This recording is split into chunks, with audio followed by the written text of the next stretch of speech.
Hello,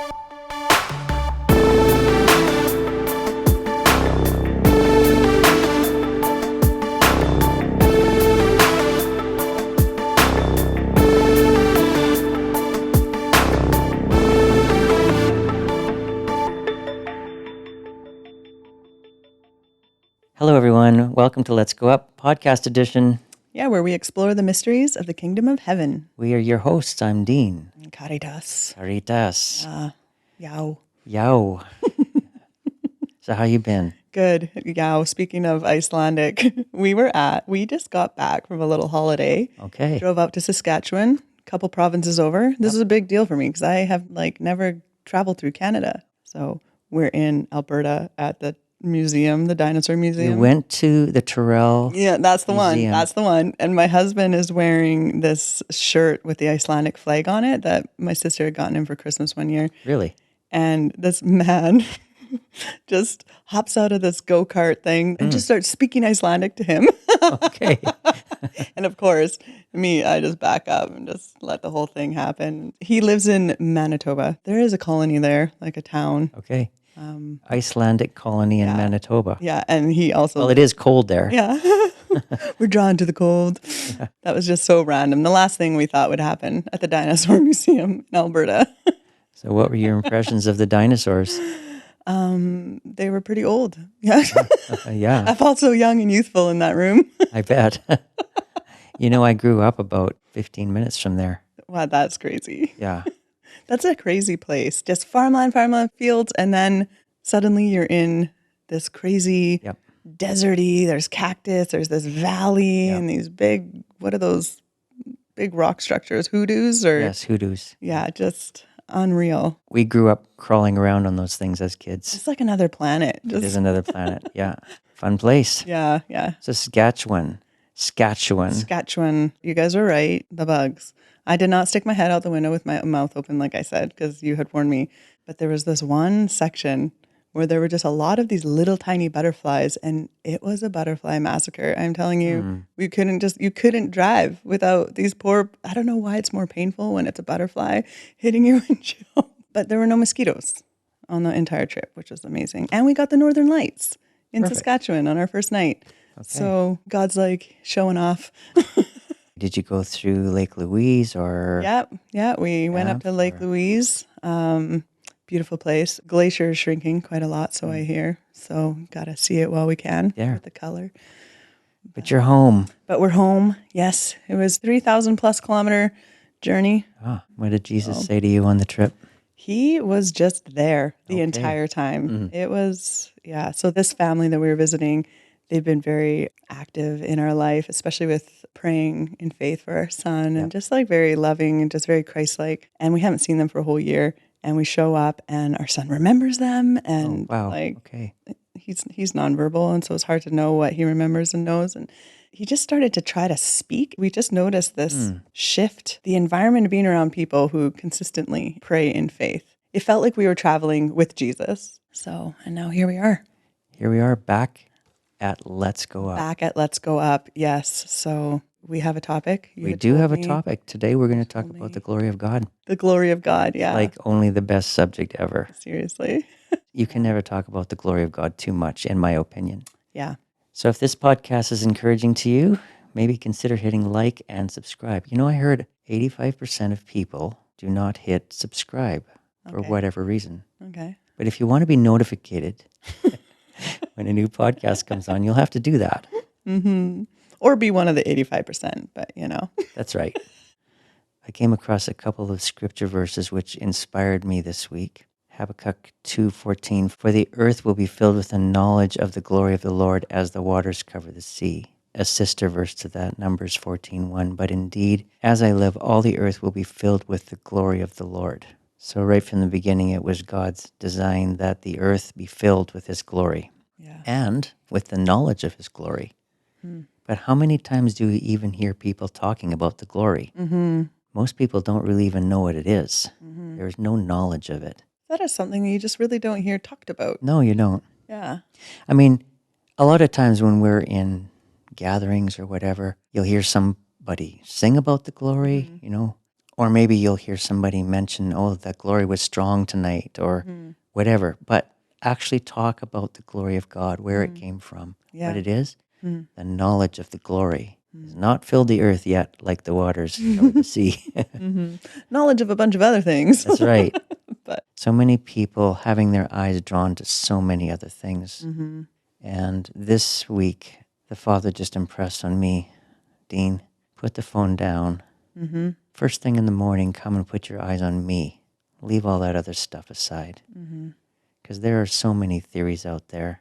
You could fill your head with stuff that would make you so scared right now. There's a lot of noise, a lot of chatter. A lot of noise, yeah. Yeah. But I do know something. When you spend time in the presence of God, all of those questions, they disappear. Yeah. Well, he says perfect love casts out fear. Yeah. He's not lying. No, he's not. And he says he's love. Yeah. That's a really good word, actually, for us to remember, and also for our listeners. If you're afraid, there's a lot of theories out there about a lot of stuff. It does say in one place in the Bible that in the end, people's hearts will melt for fear, it says. But we don't have to have that kind of fear in our hearts. No. Because no matter what happens out there, we're ambassadors of a different kingdom. Yeah. Yeah. Oaks of righteousness. Yeah. Yeah. He talks about having a steadfast heart. Yeah. Anyway, that was the inspiration. The knowledge of the glory of the Lord. We don't talk about it very much. If you ask somebody, what is the glory of God? They'll be like, it's Google, what it's nice. is the glory? Yeah. So the questions I have are, where did it come from? How does it manifest in heaven, on earth? How does it work? What does it look like? What might it do? What might it be for? Imagine like during the day, these are just the questions that fill our minds. Like set your mind on things above, not on things of the earth. This is the normal way to think. What is the glory? What about the glory? Yeah. Pondering the glory today. Yeah. I thought we could start maybe talking about Moses. Ooh, let's go way back. Oh yeah, because Moses had a thing for the glory. He really did. Yep. He encountered the glory of God at the burning bush. Yeah. And from that point in time on, You're not normal after that. he was wrecked. Yeah.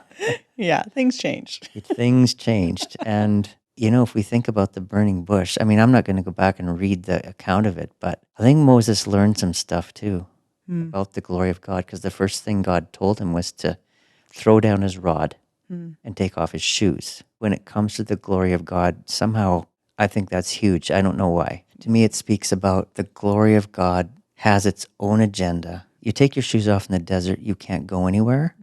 You throw down your rod, you've lost your protection. At this point in time, he holds all of the cards. Yeah. You can't go anywhere. You can't do anything. If you're going to encounter the glory of God carries its own agenda.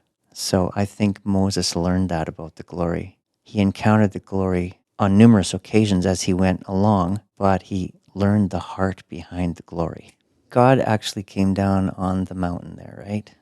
Mount Sinai, and made an offer to the children of Israel that they would be his people, his kings and priests, each one of them. And they were so frightened of the glory, so freaked out by it, that they turned the offer down. But Moses, it says, went into the cloud. Yeah. Somehow he knew the heart behind it. Yeah. He knew that it wasn't threatening, right?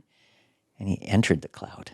Yeah, I think that happens a lot when the glory comes into an atmosphere, maybe it's worship, like a group of people or what. I feel like there's typically this like initial like, okay, like fight or flight or Yes.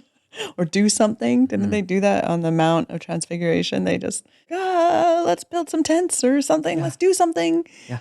Do something with it. Yeah. And there was this like weird tension, like Moses kind of flowed with the glory. Yeah, he learned to wait in the glory and in the presence. So that's what I've learned with the glory of God. I've learned that it carries its own agenda. If you don't catch on to that lesson when it comes to the glory and the presence of God, you'll encounter the presence, you'll encounter the glory, you'll try to use it for your own thing, your own purpose, and it will leave. Because God will not share his glory with anybody, it says in Isaiah. God's glory carries its own agenda. And I think that's the lesson of the burning bush, actually. So much so that you can't go anywhere, you can't do anything. All you can do is wait and let the glory take you on a journey, and you go with the journey. As Moses proceeded on, he learned the heart behind the glory. Heart of goodness, compassion, slow to anger, filled with unfailing love. With the people he was leading, they didn't understand that. They didn't have that history. They came from slavery. They thought whatever it was smoking up there on the mountain was trying to kill them. They turned away from it, wanted Moses to be the in-between person. Thankfully, we can come face to face again, right? Veil lifted. Yeah. So in Exodus 33, verse 12, then Moses said to the Lord, you say to me, bring up this people, but you yourself have not let me know whom you will send with me.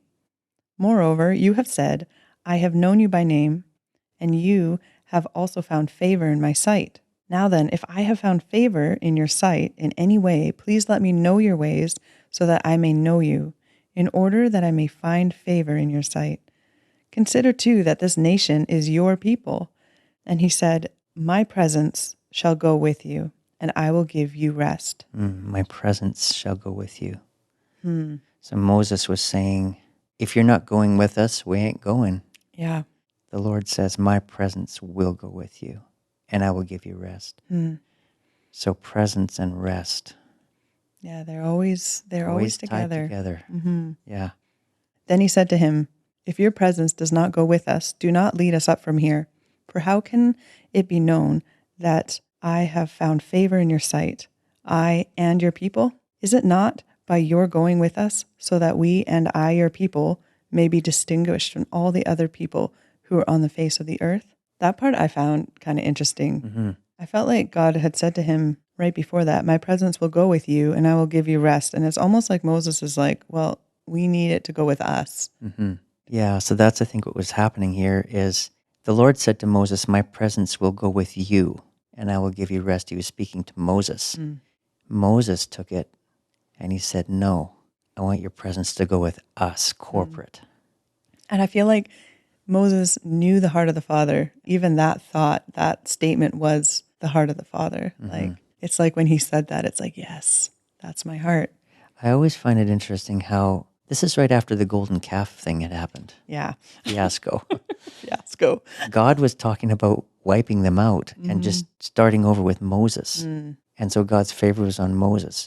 But Moses used that favor as intercession for the people that he was leading to get God to come back and include them in the journey and in the presence. Wow. That rocks me. Yeah, wow. You know, the favor that's on you and that's on me, it's there for others. Moses used it for the people. He used it as intercession. It's interesting because there was that common question people ask, why pray if God, is all powerful and will do what he wants? We say, well, the world is so bad and dark, but if we're not praying for it, standing in the place we're meant to, like we're partnering with him. I heard Bill Johnson say a quote one time, favor is on you for others. The favor of God comes upon you for others. Yeah, he says it a little more eloquently. I'm sure he says it very eloquently. I'm probably massacring it. No, that's good. But the favor of God was on Moses, and he used it for others. Yeah. Go a little bit further, maybe. The Lord said to Moses, I will. That's good, Karitas. I'll do my best God voice. Booming. The Lord said to Moses, I will also do this thing of which you have spoken, for you have found favor in my sight, and I have known you by name. This next verse rocks me. Okay. Do you have the Kleenex? I might need it. Then Moses said, please show me your glory. Oh, wow. And he said, I myself will make all my goodness pass before you, and will proclaim the name of the Lord before you. And I will be gracious to whom I will be gracious, and I will show compassion to whom I will show compassion. He further said, you cannot see my face, for mankind shall not see me and live. Then the Lord said, behold, there is a place by me, and you shall stand there on the rock, and it will come about while my glory is passing by, that I will put you in the cleft of the rock and cover you with my hand until I have passed by. Then I will take my hand away, and you shall see my back, but my face shall not be seen. Wow. There's a lot of words, but... It's a lot of words. Moses is talking about presence.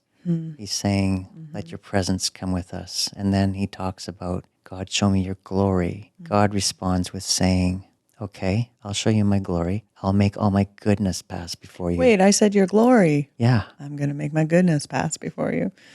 And then God goes through this whole deal where he says, okay, I'm going to put you in a rock and I'm going to pass before you and I'm going to put my hand in front because you can't see my face. So I think that Moses didn't really know what he was really asking God when he said, show me your glory. Moses didn't realize that the source of glory is the face of God. So in order... for his eyeballs not to melt out of his head. In order for him to not be fried, like incinerated, God had to put his hand in front because God's face is the source of his glory. There's all these things in this passage. Wow. That's why I wanted to read this, because this is kind of glory central. This is one of the first places where it really talks about God's glory in the Bible. And there's 4 things in here that are very closely related. God's presence, God's glory, God's goodness, and God's face. Those 4 things. I remember you talking about that once and calling them pillars. Pillars of the glory of God. Yeah, those 4 things. If we want to talk about knowledge about the glory of God, we have to understand how these 4 things relate together in order for the glory of God to be manifest. We've talked so much on this podcast about how the face of God shines brighter than the sun. Yeah. And how eventually the entire universe will be lit up by the face of God again. Yeah, we can't even look at the sun. No, we can't. Well, you can, but if you want to keep seeing. You want to keep your sight. You shouldn't. That's why God had to shield Moses, because the source of God's glory is his face. But God also said, when Moses said, show me your glory, God said, I will make my goodness pass before you. Karitas, glory and goodness. It's like when Jesus said, when they called him good, and he was like, you're calling me good? You don't even know what good is. Yeah. That's how good he is. I feel like our minds and our experiences can't even comprehend the depth of his goodness. How we steward what he's given us is like a key to getting more. So if we want to understand more of his goodness, the goodness that we have, are we stewarding that well? Yeah. How are we responding to it? And do we accept that it is what it is? Accepting good at face value from the Father is very important. A simple version of good, the best kind of good. Yeah.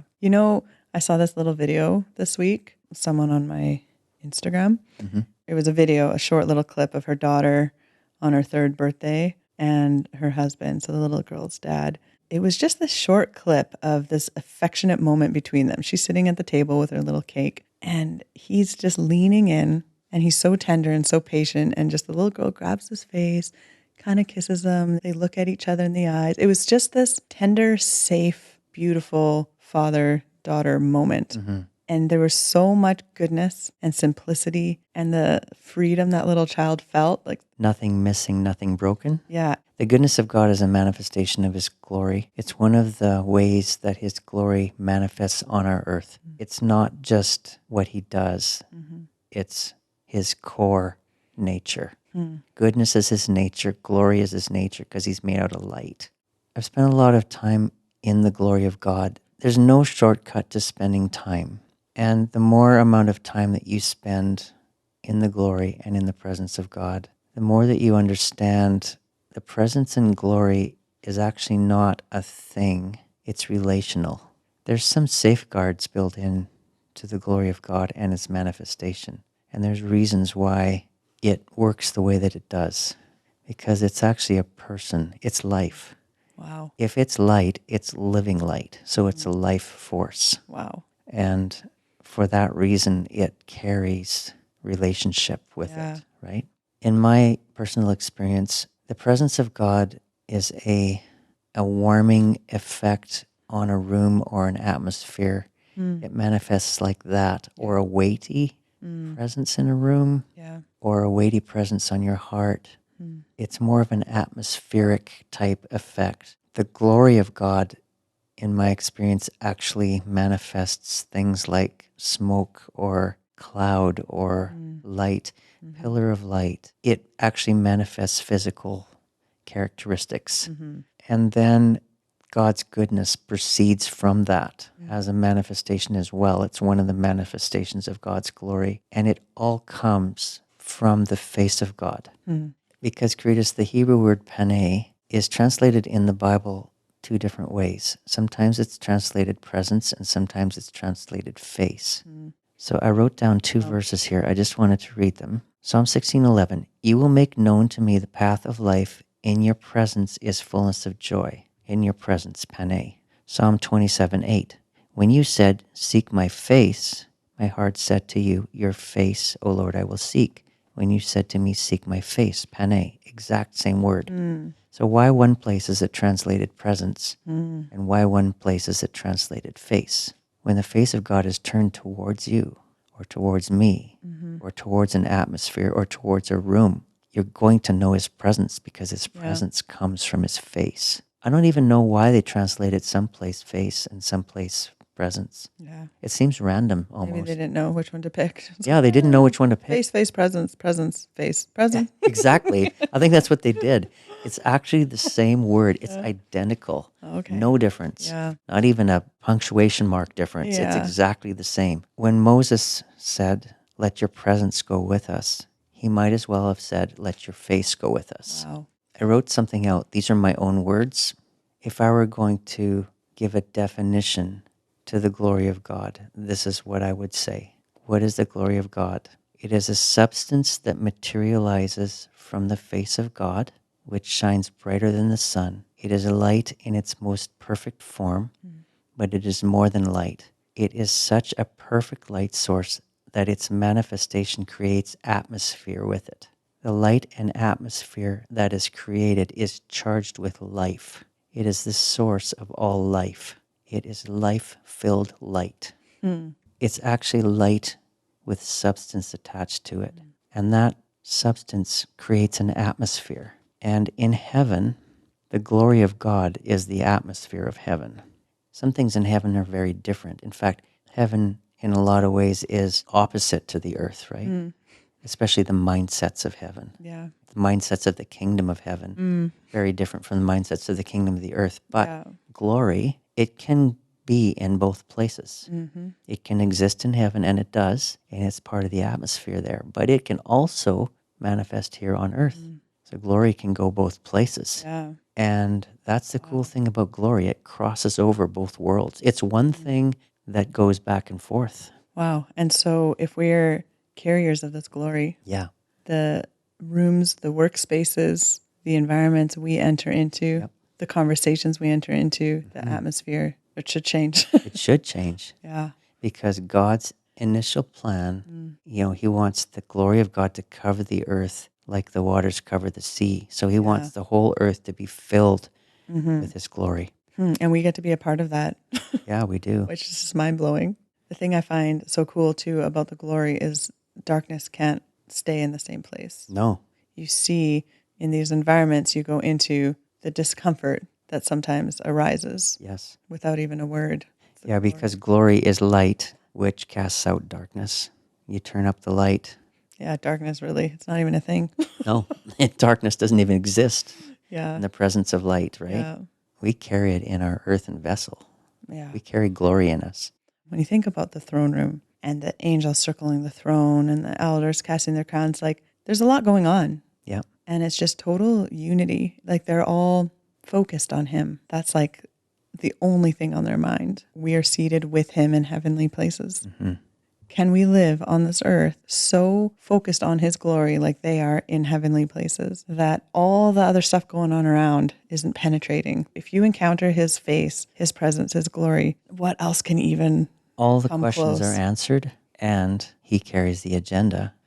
So all of ours go down. There's one verse right in the middle of that section there. Exodus 34:8, when Moses saw the glory of God. And Moses hurried to bow low to the ground and worship. Yeah. That's like in the throne room too, with those elders. Oh, They man. cast their crowns and they're low. Oh, man. They go down. In the glory, there's only one direction to go. Down. And worship.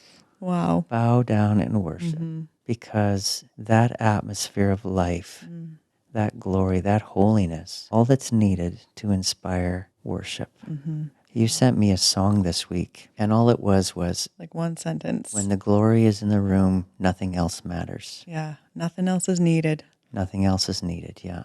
The glory's in the room. That's literally all you have to say. Yeah. That's all he said. It's the singular star of the show. Yeah.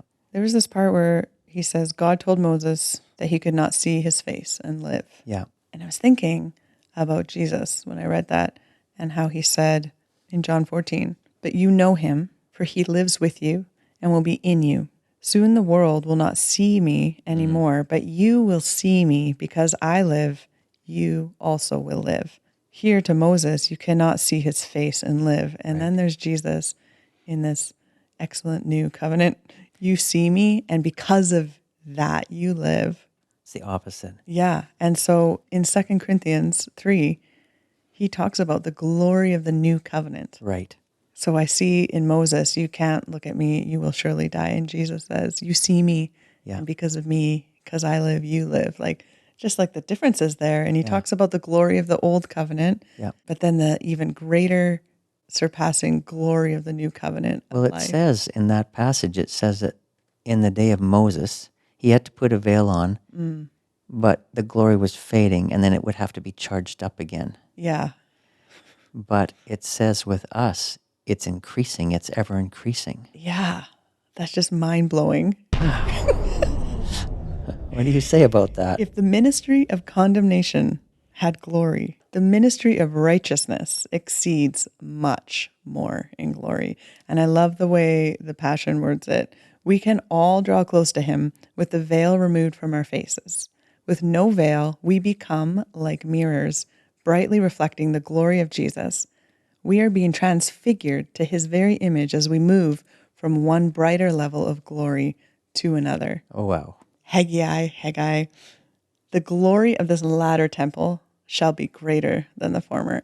We carry the glory in an earthen vessel. Our body is a temple for the Holy Spirit, and the glory is housed in us. Yeah. There's been a couple of times where I've seen through that, and I've seen a person as like just a being of light. Wow. I think we have no idea how brightly we shine. And there was one time that I remember as well where I kind of looked down and I saw my own spirit and I saw how bright it was. Wow. Inside. We glow and shine brighter than we have any idea. Jesus said, you are the light of the world. A city on a hill can't be hidden. Like, he talks about us as the light. Yeah. And it's easy just to kind of read that and move on. But when you really think about it, like... Well, the world is getting darker, but we are increasing in glory and in brightness. When the glory of God collides with darkness of any kind, the darkness has to yield. That glory is so charged with life and goodness and presence. If you think of glory, think of light charged with life. John 1:4, in him was life, and the life was the light of men. Atmosphere, life, charged light. You realize how much life is in this light. Yeah. Regardless of what happens, you are steadfast, as he talks in the word. Unmovable, unshakable, with no fear. There's no room for it. There's no space. It's like darkness in light. You can't have darkness in light. It's impossible. You can't have fear in perfect love, in him, in his presence. It doesn't work.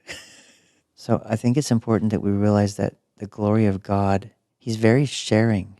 He paints us with it. He embeds us with it. He builds us out of it. But in the end, it all has to cycle back to him. Isaiah 42:8, I am the Lord, that is my name. I will not give my glory to another. And we've talked about this before in Let's Go Up, but when we say all glory be to the God and the Father of creation, it's our way of returning that glory back to him. Wow. It goes in a cycle. All glory must eventually be returned to where it comes from. He gives to us, we return to him. That's the way it's supposed to be. So you're never lacking, because even when you're releasing back to him, or you're giving to others, or you're loving others with his love that he's given you, you're never losing it because he's because he will continually release it back into you. And you know what, Karitas? Every time he releases it back into you, once you've given it away, you realize that you get an upgrade, right? Yeah. Yeah. And that's with so many things. We've noticed this in our own personal life. Like, you don't really notice it as it's happening. And then in hindsight, you're like, wow, like even with finances, it's like he's just taking care of us and we've just trusted him. People say, you shouldn't do these things. You'll run out of money if you give these people this, or you help them in that way, or you do. And I don't know. It's just God's just blesses when you hold things loosely and trust it with him. You honor what he's given you by giving it to him. I don't know. It's just this beautiful cycle. Yeah. He loves himself a good cycle. God is a God of cycles. So I've had a lot of people ask me questions about the glory. I've also run into a lot of folks in my travels. Like, they know that the glory exists, but they don't really see any good use for it. So these are some questions that I've been asked about the glory, believe it or not. Okay? One time somebody asked me, what is the purpose of the presence? Another time somebody asked me, if you spend time in the presence of God, does it do things for you? Another person told me, the presence of God is not much good unless it brings more of the fruit of the Spirit into your life. For some reason, they singled out the fruit of the Spirit. One pastor one time remarked to me, the glory is a fuzzy feeling, but if it doesn't amount to souls being saved, it's not much use to the ministry of the church. So I don't hear like a lot of understanding of relationship in those questions. So what's happening here is that people who are asking these types of questions, they view the glory of God as a thing, as a substance, or as a feeling, but they don't view it as a person. They don't see the glory as relational. They see it as a thing. So, well, will it do you any good? Will it bring more of the fruits of the Spirit into your life? Will it get me more souls saved in my ministry? There you're looking at the glory as if it's a substance or a thing to aid you in helping you to further your cause or whatever. Rather than a person. When you're in relationship and it's personal and you're encountering his presence and his glory, all those other things are just natural, like effortless. There's no they're natural outflows. You're not burning out. You're not, being, the people are just so hard. Like, it's all him and his glory. It's completely different. And that might explain why there's so much burnout and exhaustion and frustration. Is there frustration in the glory? No. Is God frustrated? God's not frustrated. Is there frustration in the throne room? No. So, but to me, it just shows like we're not in the presence, because when you're doing everything from the presence, from the glory, all that other stuff, the fruits and all the ministry, it flows out naturally. Yeah. I think my own personal testimony would be, I've learned one thing about God's glory. Whenever I find myself in a place where I'm not able to know his glory or his presence, and I'm wondering why, I go for one thing. I've started... Tune in next week. Perfect. To hear what the one thing... I look for one thing in my life. Where have I started to try to touch the glory? And where have I tried to start adding my agenda to it? Whoa. Dean, that was a mic drop. Good one. So happy that it worked for you. Yes. So I'm just going to read this. One thing I have learned is that we don't get to dictate the agenda of God's presence. It carries its own agenda. Once we are in the atmosphere of God's presence, the correct thing to do is wait and see what he wants to do, what is on his heart, what is on his mind. When we try to use it for what is on our heart, it will leave. Whoa. The presence of God is not for us to use. It belongs to him. Somebody made a statement to me, a wise person. Me? Yep, it was you. Yep. Next week, we'll be talking about pride. Just kidding. Everybody, every church wants the glory and presence of God. They would be crazy not to. They are somehow aware that with it, their programs will work or their agenda will be successful. But, this is what he said to me, he said, but few will pay the price to host the presence. Everybody wants it, Wow. but few will pay the price to host it. To wait long enough to find and honor the agenda of the presence and leave everything else behind. If you want to be in the presence of God, you will need to leave your agenda behind. You will have to let the presence dictate the agenda. Wow. I don't know any other way to put that. I would like to say to the pastor who desperately wants the presence of God to be with you and to go along with you on your journey like Moses prayed. Are you willing to lay down your agenda and what you want? Let everything go and let the presence carry the agenda. Are you willing to let the presence take the wheel? Because other than that, we all want the presence of God. We know what it can do. We've seen it. Yeah. It's famous for making things work because it's so full of life. And we all want that life. And we all want that life to be applied to what's on our heart. But when the presence of God comes, it carries its own agenda. And we have to lay down our rod. And we have to take off our shoes. And we have to say, what's on your heart? Any other response other than worship and surrender, everything that we hold dear and everything that we know and everything that we feel that God has put on our heart, the most precious thing that you hold, your vision, your passion, everything that you have, I'm sorry, but when the presence comes, you're going to have to lay it down. That's the only way this works. That's why so few people host the presence of God. That's why so few gatherings host the presence of God, because they won't lay down their agenda. That's the only way. I don't know any other way to say it. I've learned that the hard way. Yeah. Through years of being on both sides, carrying my agenda. Where's the presence? Even things that I felt like the Lord put on me that I was carrying, even that stuff has to go. It all has to go. Yeah. You don't get to keep anything. I can promise you, though, that if you do lay it down, He will return it back to you with an upgrade. Yeah. Wow. But the first thing we have to do is lay it down. That's the only way to host the presence of God. And often when you're in that position, I feel like you'd get a barrage. You'd get a barrage of questions. Often I feel like on the outside it looks maybe like you're doing nothing or it doesn't make sense what you're doing. And the fear of man and people pleasing doesn't blend with the Dead air agenda of God. in a service. The presence of God comes in the room. What are we going to do? The prophet will want to prophesy. The teacher will want to teach. Like, we'll all want to do our thing because we know that us doing what we do under the unction of the presence of God is going to be powerful. But that's what I'm saying.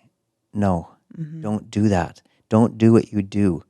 Lay what you do down. Lay me down. Karitas, what's that verse where it says, if you lose your life, you'll find it? Yeah, if you lose your life for me, you'll find it. Yeah. That's the essence of that statement. In the presence of the glory, we lose our life. We lose our stuff. But if we do that, and if we do have the patience, because it takes a lot of patience, to wait and to find the heart of the Father in the presence of the glory, what we get back, we'll get back on steroids. It won't fit the typical structure and timeline of what we're used to. It'll blow it out of the water. Wow. You want power, that's the way to get it. But it takes nerves of steel. Yeah, and okay to have the numbers drop like Jesus. There you go. We talked about this before. Jesus and his drinking blood chit chat. Well, most of the people leave. We're not okay with that. Why are our numbers dropping? Yep. Who are we to say if the Lord will save by many or by few? Yeah. Numbers and time, all these things that we let dictate. Yeah. And the agenda. Yeah. Opinions. Comfort. Comfort. Because it's even the silent, how you said, the Awkwardness. silence, like Yeah. being okay with silence Yeah. is very hard for people. The hardest thing the disciples ever heard when Jesus gave his final instructions to them before he left in a poof of cloud to go back to heaven was wait. Hardest thing for a person to hear. Human being does not like to hear the words wait. Yeah. Yeah. Wait on the Lord, I say. Wait. They who wait on the Lord will renew their strength. They'll rise up with wings as eagles. That's where the prophetic comes in. When you wait. Yeah. I just have one more thing I want to talk about today, and then we can close. There actually are very many useful purposes for God's glory. Oh, yes, But once because you've been again- asked this, right? Yes, but What once is the again, the purpose? agenda that it carries belongs to Him. We don't get Okay, to yeah. we don't get to dictate this. Yeah. But I made a list. Okay. Okay, and this list might be a little different than what people think. But lay your agenda down and just... But these are some of the primary things that I think the glory of God does when it encounters our life. The very first thing, one of the primary things that God's glory does in our lives is create an environment of union. Oh, yes. I'm That's going a to big one. I'm going to read a verse, John 17:22-23. Listen to this. The glory that you have given me, Jesus is talking, I have given to them, that they may be one, even as we are one. Then he goes on to explain, I in them, you in me, that they may become perfectly one, so that the world may know that you sent me and loved them, even as you loved me. Wow. Glory creates an environment of union. You get a gathering of people who are all completely different, Yep. different backgrounds, different whatever. In the glory, complete union. All the arguments go away. All the theological arguments go away. All the differences. You want to unite a group of people, get them to worship together. Yeah. Get them in the get into presence of the glory. the kingdom, the throne room. That's right. That's where we need to go. Casting You want the unity? crowns, looking at the Lord. That's the way to get union. Wow. It's also the way to find an environment of personal union with the Father. Wow. Spend time in His glory, and your heart will be so knit to His. In my opinion, that is one of the primary purposes for which God paints us with His glory, is so that we can be one with Him. Yeah. Wow. Union. So there's a second thing that the glory does in our lives, and that's that it transforms us. Oh, yeah. It puts us in a place where we can be effortlessly transformed into His image. Glory transforms. So That verse sounds that important. It's so important. That verse that you read, I'm going to read it again. 2 Corinthians 3:16, Oh, yeah. I 18. kind of just read it in chunks. Where the Spirit of the Lord is, there is freedom, and we all with unveiled face, beholding the glory of the Lord. So here we are in the presence of the glory, looking at His glory.